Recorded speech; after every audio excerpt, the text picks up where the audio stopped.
మా అమ్మ నిన్ను చాలా ఇబ్బంది పెడుతుంది కదా. అయ్యో అదేం లేదు. ఏమండి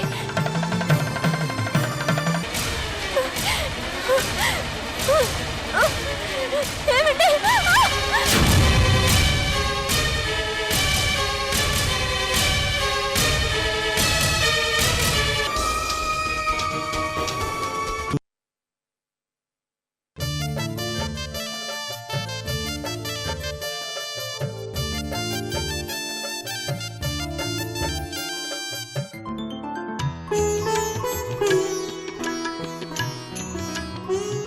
కుందన బొమ్మలా ఉన్నావే, మా దిష్టి తగిలేలా ఉంది. నిన్నిలా చూస్తుంటే మాకే ఈర్ష్యగా ఉంది. అదేంటి ఆనందంతో సిగ్గుపడాల్సింది పోయి ఏదో పోగొట్టుకున్న దానిలా బాధగా ఉన్నావు?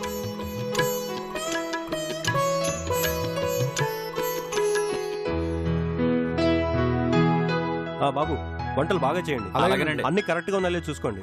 నలుగురు పెళ్లి బాగా జరిగిందని చెప్పడానికి వంటల దగ్గర నుంచి మొదలు పెడతారు. జాగ్రత్త. అలాగేనండి.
రఘురామ్, అమ్మా ఆశీర్వదించమ్మా. దీర్ఘాయుష్మాన్ భవ.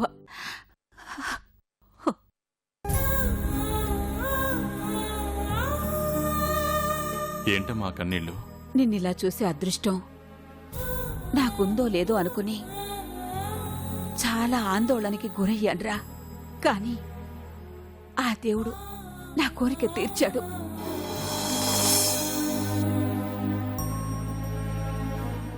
కన్న తల్లిగా ఇంతకన్నా ఏం కావాలరా?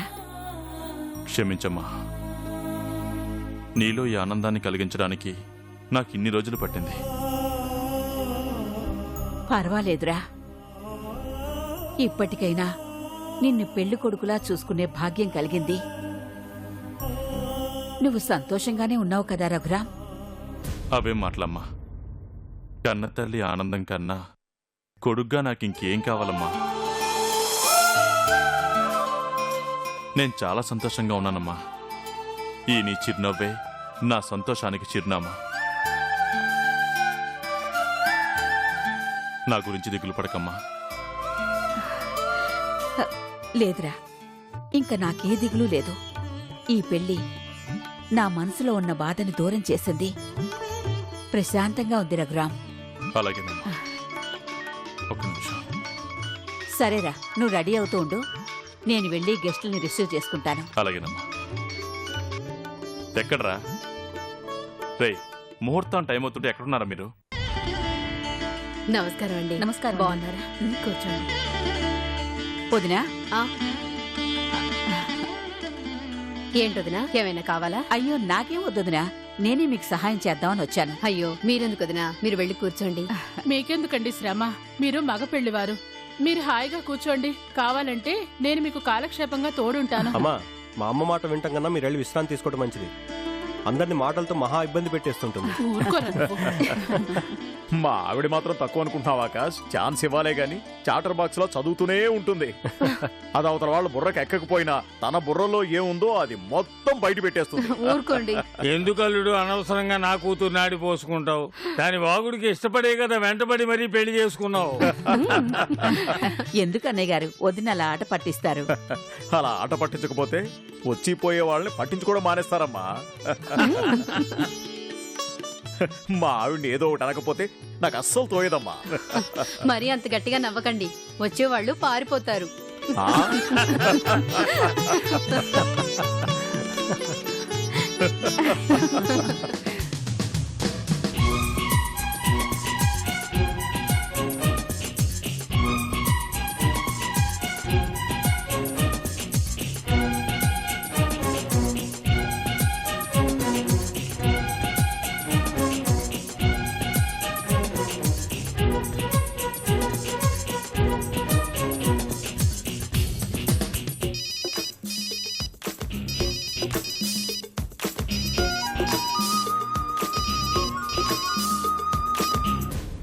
చెప్పు కళ్యాణి.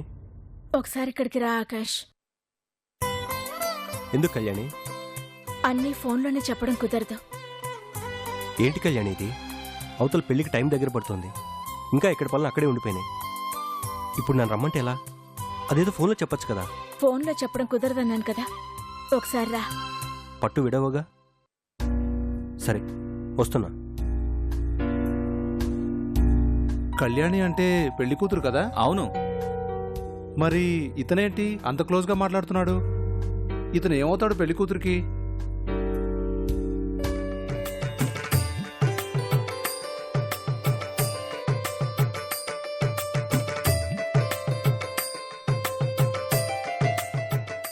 ఏంటి ఆకాష్ అలా చూస్తున్నా?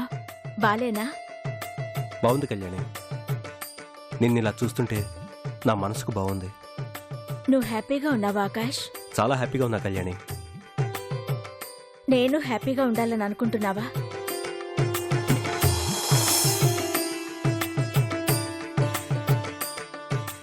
చెప్పు ఆకాష్.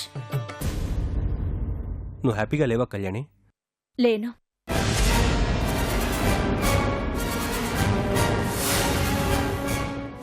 ఎలా ఉంటాను ఆకాష్? నీ స్నేహితుడికిచ్చిన మాట కోసం నువ్వెలా నిలబడ్డావో అలాగే నా మాట కోసం నువ్వు నిలబడతాను అంటే నేను హ్యాపీగా ఉండగలుగుతాను.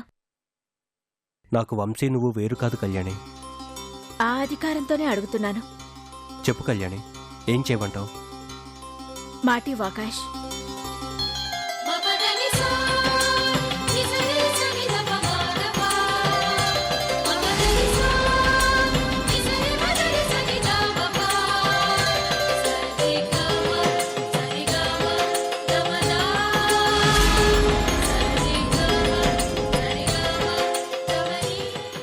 నా పెళ్ళవగానే వెంటనే నువ్వు కూడా పెళ్లి చేసుకోవాలి.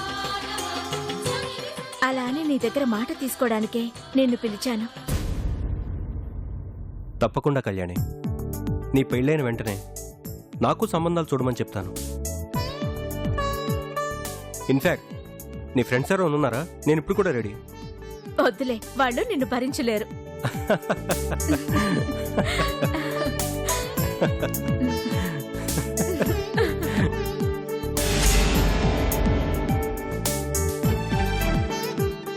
సారీ కళ్యాణి, నిన్ను ఇంతకుముందు చాలాసార్లు బాధ పెట్టాను. నువ్వు పెళ్లికి ఒప్పుకోవాలని ఫోర్స్ చేసి నీ మనసును ఒప్పించాను. మా ప్రయత్నంలో నేను కొంచెం హార్ష్గా ప్రవర్తించాను. నేను పెళ్లికి ఒప్పించగలిగాను. నాకు చాలా హ్యాపీగా ఉంది కళ్యాణి. Thank you. ఇందాక పెళ్లి పందిట్లో మీ అమ్మ నాన్న, మా అమ్మ నాన్న, రాజేశ్వరీదేవి గారు అందరూ చాలా సంతోషంగా కనిపించారు. వాళ్ళ ఆనందం చూసినప్పుడే నీకు థ్యాంక్స్ చెప్పాలనుకున్నాను. వాళ్ళంత సంతోషంగా ఉన్నారంటే కారణం నువ్వు పెళ్లికి ఒప్పుకోవటమే. థ్యాంక్స్ నేను చెప్పాలి ఆకాష్. ఇంతమంది సంతోషానికి కారణమైన నా నిర్ణయం నీ కారణంగానే తీసుకున్నాను. నువ్వు లేకపోతే వాళ్ళకి సంతోషం ఉండేది కాదు. నిజంగా నీలాంటి స్నేహితుడు ఉండటం వంశీ అదృష్టం. ఇప్పుడు నా అదృష్టం కూడా. నిజంగానా కళ్యాణి? నాతో ఫ్రెండ్షిప్ కంటిన్యూ చేస్తావా? నీతో మాట్లాడుతూ ఉంటే నాకు వంశీతో ఉన్నట్టే ఉంటుంది కళ్యాణి. పెళ్ళైన తర్వాత నన్ను మర్చిపోవుగా? అవే మాటలు ఆకాష్. నిన్ను నేనెందుకు మర్చిపోతాను? ఇంతమంది మంచి కోరే నిన్ను మర్చిపోతే అందులో అర్థమే ఉండదు. నువ్వు ఎప్పుడూ మా శ్రేయోభిలాషివి. మేమంతా నీకు కావాల్సిన వాళ్ళమే. అయినా ఇందాకే పెళ్లి చేసుకుంటానని మాటిచ్చావుగా. నీ పెళ్లికి నేను దగ్గరుండి హడావిడి చేసి నిన్ను ఆట పట్టించకపోతే ఏం బాగుంటుంది? చూస్తూ ఉండు ఆకాష్, నీ పెళ్లి నా చేతుల మీదుగానే జరుగుతుంది. నువ్వు లేకుండా నేను పెళ్లి చేసుకోను కళ్యాణి. ఇప్పుడు నీ పెళ్ళి వంశీ ఆ పైనుంచి చూస్తుంటాడు, కానీ నా పెళ్ళి వాడు నీ కళ్ళతో చూస్తాడు. వంశీ నిన్ను నాకు స్నేహితుడిగా ఇచ్చి నన్ను అదృష్టవంతురాల్ని చేశాడు ఆకాష్. బాధ పెట్టే స్నేహితులుంటారు, బాధని పంచుకునే స్నేహితులుంటారు, కానీ బాధ్యత తీసుకోగలిగిన వాడే నిజమైన స్నేహితుడు. నీలా నీ స్నేహం నాకెప్పటికీ కావాలి ఆకాష్. తప్పకుండా కళ్యాణి, నేనున్నంత వరకు నీకు స్నేహితుడిగానే ఉంటాను. నీకే కష్టం వచ్చినా నేనున్నానన్న సంగతి మర్చిపోవద్దు. సరే కళ్యాణి, అవతల పెళ్లి ముహూర్తం టైం అవుతుంది, వస్తాను. ఆకాష్, కళ్యాణి, వీళ్ళు నా ఫ్రెండ్స్. నమస్కారం అండి. నమస్తే. ఆకాష్. హాయ్.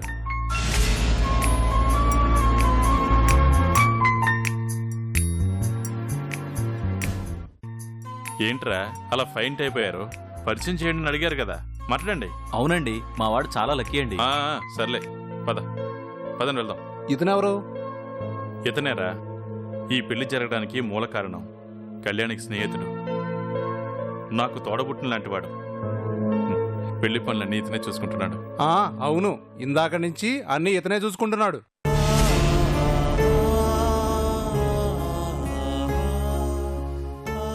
సరే రఘురామ్ గారు, నేను వెళ్తాను, మీరు మాట్లాడుతూ ఉండండి.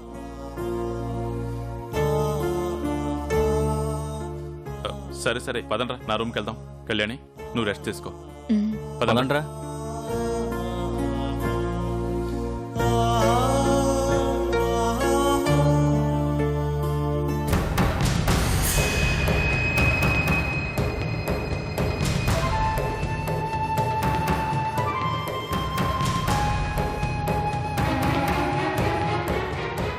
నాకేంటి కర్మ, అవతల కళ్యాణి పెళ్లి జరిగిపోతుంది. మా బావేమో నన్ను ఇక్కడే ఉండమని ఆర్డర్ వేశాడు. అసలు నేను ఇక్కడ ఎందుకు ఉండాలి? నాకేం అవసరం? అక్కడ కళ్యాణి పెళ్లిని జరగనివ్వకుండా ఆపాలని ప్రయత్నిస్తున్న నాకు ఈ ట్విస్ట్ ఏంటో అర్థం కావడం లేదు. నేను కళ్యాణికి మేనమావనా లేక ఆ ఇంటికి పనివాడినా?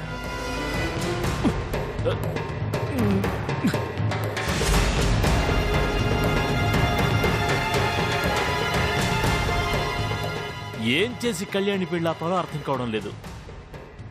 ఈ పిల్ల పోయి ఆ కళ్యాణి వెళుతున్న ఆటో కిందే పడాలా? పడితే పడింది. ఇలా స్పృహ రాకుండా ఎంతసేపు ఉంటుందో ఏంటో. అవతల పెళ్లి ముహూర్తం దగ్గర పడుతోంది.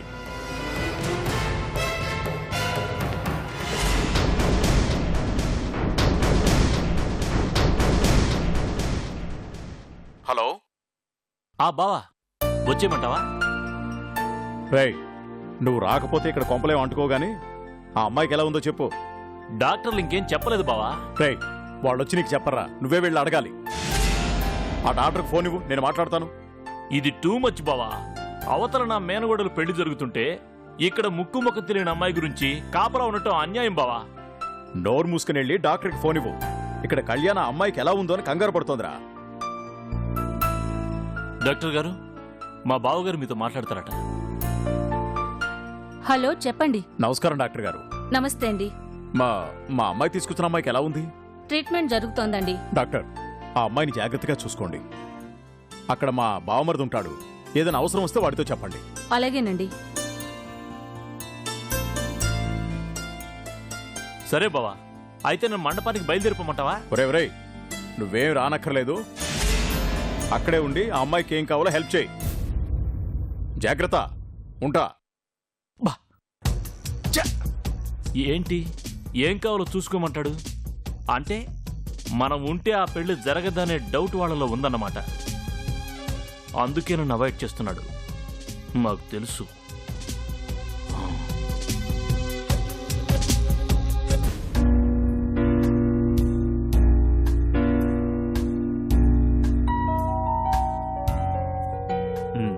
హాయ్ రా. రండి, కూర్చోండి రా, కూర్చోండి. కూర్చుంటాం గాని ఆకాష్ ప్రవర్తన మాకేమో నచ్చడం లేదురా. ఏమైందిరా? అతనేం చేశాడు? కళ్యాణితో అతనంత క్లోజ్గా ఉండటం కరెక్ట్ కాదురా. రేయ్, వాళ్ళిద్దరూ బెస్ట్ ఫ్రెండ్స్ అని చెప్పాను కదరా. ఎంత ఫ్రెండ్స్ అయినా ఫ్రెండ్షిప్కి ఒక లైన్ అంటూ ఉంటుందిరా. అది దాడితే అసహ్యంగా ఉంటుంది. చూసేవాళ్ళు ఇంకోలా అనుకుంటారు. పెళ్లి చూడ్డానికి వచ్చారా, చెడగొట్టడానికి వచ్చారా? ఇంకెప్పుడు మారతారా మీరంతా? ఓ అమ్మాయి అబ్బాయి క్లోజ్గా ఉంటే అపార్థం చేసుకోవడమేనా? రాతి యుగం మనుషులా లేదా ఈ కాలం మనుషులా? నాతో అన్నారు కాబట్టి సరిపోయింది. అదే ఇంకెవరన్నా వినుంటే పరిస్థితి ఇంకోలా ఉండేది. వెళ్ళండి, వెళ్ళి మంటపంలో కూర్చోండి. అది కాదురా. రేయ్, వెళ్ళండి రా. పెళ్ళి అవగానే తినేసి ఎవరింటికి వాడు వెళ్ళండి. అంతేగాని తిన్నదరక్క ఇలా పిచ్చివాగుడు వాకండి. రేయ్, నా ఉద్దేశం.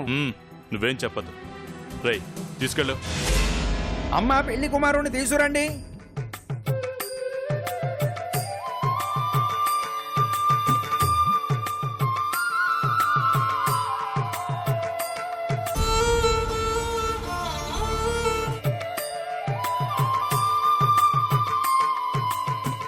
ఇలా కూర్చోండి బాబు. హరి ఓం. సత్వాంబరధరం విష్ణుం శశివర్ణం చతుర్భుజం ప్రసన్నవదనం ధ్యాయేత్ సర్వవిఘ్నోపశాంతయే. అగజానన పద్మార్కం గజానన మహర్నిశం అనేకదంతం భక్తానాం ఏకదంతముపాస్మహే. గణానాం త్వా గణపతిగుం హవామహీ కవిం కవీనాముపస్రమస్తవం. ఓం కేశవాయ స్వాహ, ఓం నారాయణాయ స్వాహ, ఓం మాధవాయ స్వాహ.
ఎక్కడికమ్మా వెళ్తున్నావు? డాక్టర్, నా భర్త నేను చూసాను డాక్టర్. నేను ఆయన్ని వెంటనే కలవాలి. ఆగమ్మా, నువ్వు ఇప్పుడు వెళ్ళటానికి వీల్లేదు. చాలా నీరసంగా ఉన్నావు. నీకు ట్రీట్మెంట్ జరుగుతోంది. ఏం పర్వాలేదు డాక్టర్, నేను బానే ఉన్నాను, నాకేం కాలేదు. నేను అర్జెంటుగా వెళ్ళాలి. లేదమ్మా, నువ్వు వెళ్ళడానికి వీల్లేదు. పూర్తిగా కోలుకున్న తర్వాతే వెళ్ళాలి. నీకేదన్నా అయితే ప్రాబ్లం ఫేస్ చేయాల్సింది మేము.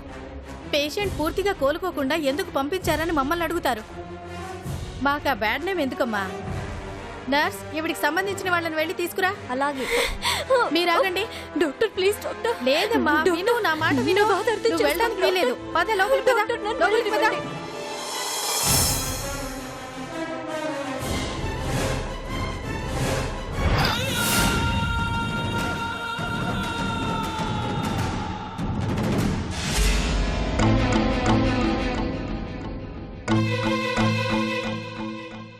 సార్, పేషెంట్ కి స్పృహ వచ్చింది. అమ్మయ్యా, థ్యాంక్ యూ సిస్టర్. ఇక నేను బయలుదేరుతాను. అదేంటండి అలా వెళ్ళిపోతున్నారు? డాక్టర్ గారు మిమ్మల్ని ఒకసారి రమ్మంటున్నారు. దేనికమ్మా? ఆ ప్రశ్న ఏదో డాక్టర్ గారినే అడగండి.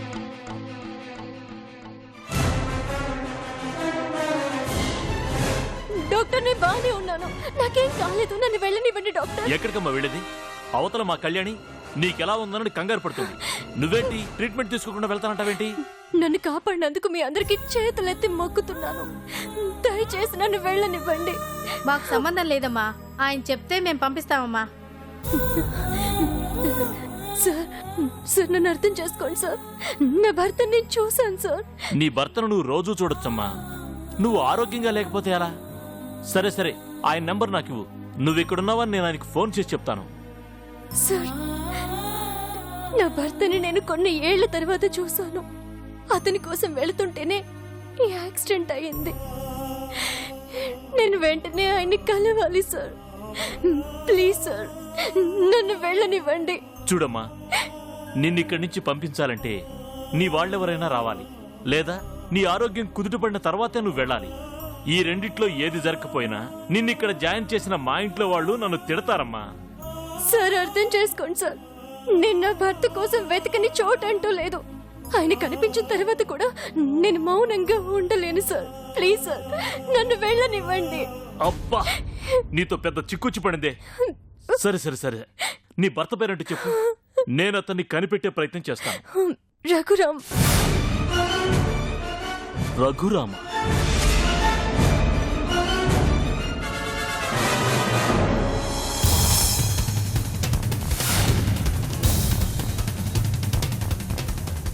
రఘురామ్ ఈరోజు ఇంకో అమ్మాయిని పెళ్లి చేసుకోబోతున్నాడు.